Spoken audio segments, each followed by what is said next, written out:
اسے 40 دن تک سوکھی روٹی کھا کر اب بھوکا پیاسا رہ کر پڑھنے کی کیا ضرورت تھی. غوث اعظم خود اس وقت سے ولی تھے جب وہ ماں کے پیٹ سے پیدا ہوئے. رمضان کی پہلی تاریخ تھی. اب پورا رمضان غوث اعظم نے دودھ ماں کا نہیں پیا. 2-4 دن تو ماں کو سمجھنے میں لگ گیا کہ بیٹا میرا دودھ کیوں نہیں پی رہا ہے. 2-4 دن کے بعد جب پتا چلا یہ رات میں تو دودھ پیتا ہے اور دن میں صبح صادق سے لے کے غروب آفتاب تک یہ دودھ نہیں پیتا ہے, تب ماں سمجھ گئی کہ میرا بیٹا رمضان میں روزہ رکھ رہا ہے. سبحان اللہ, ذرا زور سے بولو سبحان اللہ, ہاتھ اٹھا کے بولو لا الہ الا اللہ. میری ماں بہن بیٹیاں غور سے سن لے کہ تیرا بیٹا کیسا ہے, اس لیے کہ ماں کا اثر بیٹے پہ ہوتا ہے, اب باپ کا اثر بیٹے پہ ہوتا ہے. آج آپ آ جائیں پیر صاحب کے پاس تعویذ لینے کے لیے, ٹھیک ہے پیر صاحب تعویذ دے دیں گے, مگر تعویذ کا جزوی پارشل اثر ہوتا ہے, کلی اثر نہیں ہوتا ہے. تعویذ سے سارا کام نہیں ہوتا ہے. اگر ہم نے لگایا ہے آم کا پیڑ اور اس میں 1 لاکھ تعویذ باندھ دے اور یہ کہے کہ یہاں سے ناشپاتی نکل جائے, نہیں ہوگا ایسا. یہاں سے اخروٹ نکل جائے, نہیں ہوگا ایسا. ہندوستان میں جتنے پیر ہیں 1 لاکھ پیر, اور سب سے تعویذ لا کے باندھ دیا جائے 1 لاکھ تعویذ اور کہا جائے کہ آم کا پیڑ ہے یہاں سے سیب نکلے گا, اللہ کی قسم نہیں نکلے گا.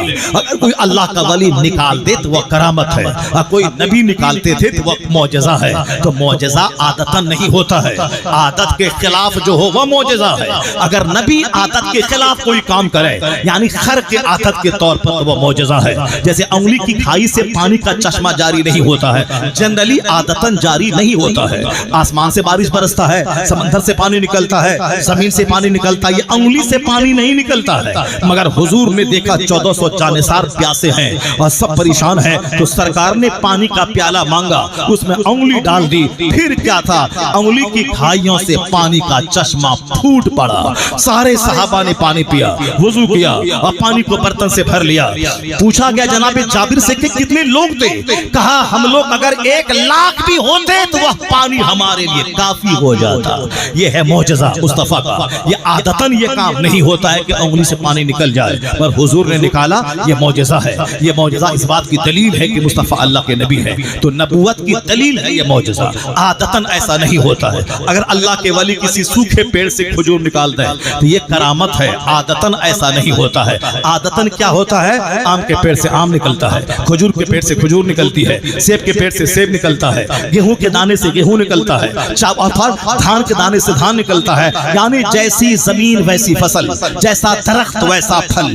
ماں زمین کے مانند ہے اور باپ زمین میں بیج ڈالنے والا ہے. اگر بیج ہے ناکارا تو فصل پنجر پیدا ہوگی, اگر زمین ہے جلی ہوئی تو فصل نہیں پیدا ہوگی, اگر زمین ہے ادھ کچری تو فصل ادھ کچری پیدا ہوگی. اس کو یاد رکھ لے میری ماں, تو ہے فصل. باپ کے پیٹ میں بچہ نہیں رہتا ہے, ماں کے شکم میں بچہ رہتا ہے. ماں باپ کا دودھ بچہ نہیں پیتا ہے, ماں کا دودھ بچہ پیتا ہے. تو 9 مہینہ ماں کے ساتھ بچہ رہتا ہے, اور 2 سال دودھ پیتے ہوئے ماں کی گود میں بچہ رہتا ہے. اب باپ اس کا پیشاب پخانہ ہمیشہ صاف نہیں کرتا, باپ کھیت میں کھلیان میں فیکٹری میں رہتا ہے. اور یہ ماں ہے جو 5 سے لے کے 10 سال تک اپنے بچوں کی نرس کی طرح خدمت کرتی ہے. اس لیے بچہ ماں سے زیادہ اٹیچ رہتا ہے. ماں کی زبان خوبصورت ہو تو بچے کی زبان خوبصورت ہوتی ہے. اگر ماں پر پرہیزگار نیک ہو تو بچہ بچپن سے پرہیزگار ہوتا ہے. اگر ماں 18 پارے قرآن کی حافظہ ہو اور بچے پیٹ میں ہیں اور ماں تلاوت کر رہی ہے تو بچہ ماں کے پیٹ میں قرآن پاک سن سن کے حافظ قرآن پیدا ہو جاتا ہے. ماں جیسی اس کا اثر بچے پہ ہوتا ہے. ماں تندرست بچہ تندرست, ماں پرہیزگار بچہ پرہیزگار, ماں ڈھیلی ڈھالی کمزور بچہ ڈھیلا ڈھالا, ماں کی زبان کھچڑی بچے کی زبان کھچڑی. آپ شہر میں جا کے دیکھ لیں 4 سال 3 سال کے بچے اتنی خوبصورت اردو بولتے ہیں کہ دنگ رہ جائے. پرسوں کی رات میں ایک آدمی کے گھر 2-4 گھنٹے ٹھہرا تھا, وہ 3 سال کی بچی ایسی زبان استعمال کر رہی ہے, وہ ہماری 80 سال کی بڑھیا نہیں بول پائیں گی. یہ بڑھیا بولے گی میں جا رہا ہوں, میں کھا رہا ہوں, وہ آیا تھا, وہ اب آئی تھی, میں جاتی ہوں, میں کھاتی ہوں, میں پیتی ہوں, دال پتلی ہے, روٹی اچھی ہے, چاول اچھا نہیں ہے. یہ ساری باتیں وہ 3 سال کی بچی جو تذکیر و تانیث کا استعمال کر رہی تھی, میں دنگ رہ گیا. ان کا باپ تو گونگا لگ رہا تھا. میں نے کہا اس چھوٹے سے وجود میں اتنی زبردست زبان کہاں سے جاری ہوئی. میں نے اس کے باپ سے پوچھا کہ تمہاری بیوی کہاں تک پڑھی لکھی ہے اور تمہاری بیوی کہاں کی ہے. یہ سارا کمال تمہاری بیوی کا ہے, چونکہ بچہ زیادہ ماں ماں سے اٹیچ رہتا ہے. اس لیے شادی بھی ہمیں صرف ناک نہیں دیکھنا چاہیے, صرف بڑی بڑی آنکھ نہیں دیکھنا چاہیے, صرف گورا رنگ وائٹ کمپلیکشن نہیں دیکھنا چاہیے, صرف ہائٹ نہیں دیکھنا چاہیے. آج لوگ کمزور ہو گئے, اس لیے شادی بیاہ میں ماں کی زبان, ماں کا کلچر, ماں کی تہذیب, ماں کا ماحول یہ کوئی نہیں دیکھتا. یعنی جس کو میں بہو بنا کے لانے والا ہوں وہ کیسی ہے, اس کی ماں کیسی ہے, اس کی ماں کا کلچر کیسا ہے, اس کے گھر میں لوگ کیسے جیتے ہیں, وہاں کی زبان کیسی ہے, کوئی نہیں پوچھتا. کہ اس لڑکی کی ماں نماز پڑھتی ہے کہ نہیں, کوئی نہیں پوچھتا. ناک ٹھیک ہے, اوکے, آنکھ بڑی ہے, اوکے, 6 فٹ کی ہے, اوکے, چاہے وہ کوچنگ سینٹر میں ان کا جو حال ہو جائے, اسکول میں جو حال ہو جائے, یہ موبائل کے ذریعے یہ ہاتھ گندا, زبان گندی, جسم گندا, سب چلے گا, مگر منہ اچھا ہونا چاہیے, ناک لمبی ہونی چاہیے, آنکھ بڑی ہونی چاہیے. اوکے, میری طرف سے اوکے ہے. تو پھر 2-4-10 دن کے بعد جب وہ اپنا رنگ دکھلاتی ہے, جب اپنے شوہر سے لڑائی کرتی ہے, شوہر کی ماں کو دیکھنا نہیں چاہتی ہے, وہ بولتی میں تیری بیوی ہوں, تیرے باپ کی بیوی نہیں, میں تیری بیوی ہوں, تیری ماں کی نوکرانی نہیں. اس وقت پتہ چلتا ہے کہ میں نے منہ دیکھا, دل نہیں دیکھا, میں نے آنکھ دیکھا, دل نہیں دیکھا. اس شادی عورت زمین کے مانند ہے, بچہ اس کے پیٹ سے نکلتا ہے, وہ مثل زمین کے ہے. اگر وہ بنجر رہی تو اولاد کا بنجر ہونا طے ہے. اگر اس کی زبان اچھی نہیں رہی تو اولاد کی زبان کا صحیح ہونا غلط ہونا طے ہے. اس لیے ماں کا سلیکشن کرنے کے بارے میں مصطفیٰ نے جو واضح ارشادات انسٹرکشن دیے ہیں, میں تو کہتا ہوں کوئی دھرم گرو نہیں دیا ہوگا, کوئی رہنما نہیں دیا ہوگا. یہ واحد ذات محمد عربی کی ہے جو جیون کے ہر شاہراہوں پہ ہماری رہنمائی کیا ہے. ایک ہندو برہمن نے واضح طور پر کہا, all these magnificent roles in these departments of human activities he is like a hero. ایک ہندو برہمن کہتا ہے یہ دہلی کا وہ ہندو, دہلی کا وہ جوکر جو اپنے لوگوں سے 2 روٹی حاصل کرنے کے لیے اسلام کے خلاف, پیغمبر اسلام کے خلاف بولتا ہے. اس جوکر کے پاس کوئی ہنر تو ہے نہیں, وہ جوکر اسی میں بھلائی سمجھتا ہے. میں اسلام کے پیغمبر کے خلاف بولوں, اپنے لوگوں کا ہیرو بن جاؤں, میرے لوگ پیسہ دیں, میں اپنا پیٹ پالوں. ان گیدڑوں, ان پاکھنڈی کی بات کا کیا جواب دینا جو جس کی نظر 2 روٹی پہ ہے اور جس کی نظر پیٹ پالنے پہ ہے. یہ خسیس, یہ رزیل, یہ خبیث مردود, یہ کیا جانے مصطفیٰ کون ہے, یہ کیا جانے قرآن کون ہے. یہ بولتا بیجا دیجئے ہم اسرائیل جائیں گے, اور جلدی سے انڈیا کی گورنمنٹ بیجا دے دے, اور جلدی سے وہ اسرائیل چلا جائے تاکہ وہاں کے مجاہدین کی آگ میں وہ جل کر راکھ ہو جائے اور وہیں اس کی قبر بن جائے. بتائیے یہاں پیدا ہوا ہے, یہ اسرائیل جانا چاہتا ہے. ہندوستان کی گورنمنٹ فلسطین کی حمایت کر رہی ہے, اور یہ پاکھنڈی اسرائیل جا کے اس یہودی کی حمایت میں جا کے مرنا چاہتا ہے. اب اس سے بڑا برا کیا ہوگا, اسلام کے خلاف, پیغمبر کے خلاف نام لے کے بولتا ہے. میں کہتا ہوں ہماری ہزاروں تقریر نیٹ پر ہے. کیا میں نے کبھی سیتا کے خلاف بولا, کبھی میں نے رام کے خلاف بولا, کبھی میں نے مہابھارت اور رامائن کے خلاف بولا؟ وہ جان تمہارا کام جانے. قرآن پڑھنے سے فرصت کہاں ہے کہ میں گیتا پڑھوں, میں رامائن پڑھوں, اور حضور کو پڑھنے سے فرصت کہاں ہے کہ میں کسی دوسرے کا مطالعہ کروں. یہاں ہمارے پاس مواد کی کمی کیا ہے کہ ہم دوسروں سے مدد لیں. وہ تو پاکھنڈی ہے جو میرے مصطفیٰ کی نجی لائف پہ حملہ کرتا ہے. اور خبیث مردود کو سمجھنا چاہیے, میں ظلم کی مخالفت کرتا ہوں, میں شرک کی مخالفت کرتا ہوں, میں کفر کی مخالفت کرتا ہوں. انڈیویژولی کسی ایک مین پہ, اس کی پرائیویٹ لائف پہ حملہ نہیں کرتا ہوں, مگر یہ کتا پیغمبر اعظم کی شادی کے مسئلے کو اٹیک کر رہا ہے, اس پر وہ حملہ کرتا ہے. اس خبیث کو کیا معلوم کہ حضور 25 سال کی جوانی میں 40 سالہ ادھیڑ عورت جو 2 شوہر سے بیوہ ہو چکی ہے, ان سے حضور نے نکاح کیا. اس زمانے میں جبکہ سرکار کا چہرہ ایسا تھا, ابو ہریرہ کی زبانی کاننا شمسہ تجرید کی وجہ ہی گویا نبی کا چہرہ ایسا تھا جیسے سورج اس چہرے میں تیر رہا ہو.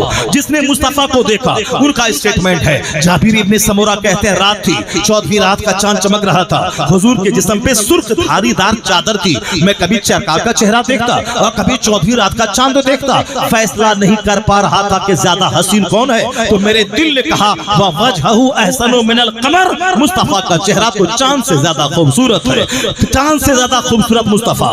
عرب کے سارے لوگ تمنا کرتے تھے یہ میرے داماد بن جائے. اس زمانے میں جبکہ 16 سال کی 1 درجن حسین ترین لڑکیوں سے مصطفیٰ نکاح کر سکتے تھے, لیکن اس 25 سال کی جوانی میں 40 سالہ ادھیڑ عورت جو 2 شوہر سے بیوہ ہو چکی تھی, ان سے مصطفیٰ نے شادی کیا. پتا چلا کہ مصطفیٰ کی شادی بھی حکمتوں سے بھری ہوئی ہے کہ ایک باپ اپنی بیٹی جو بیوہ ہے اس کو منحوس سمجھتا تھا, اس پر بکری کا پخانہ ڈالتا تھا, اس کا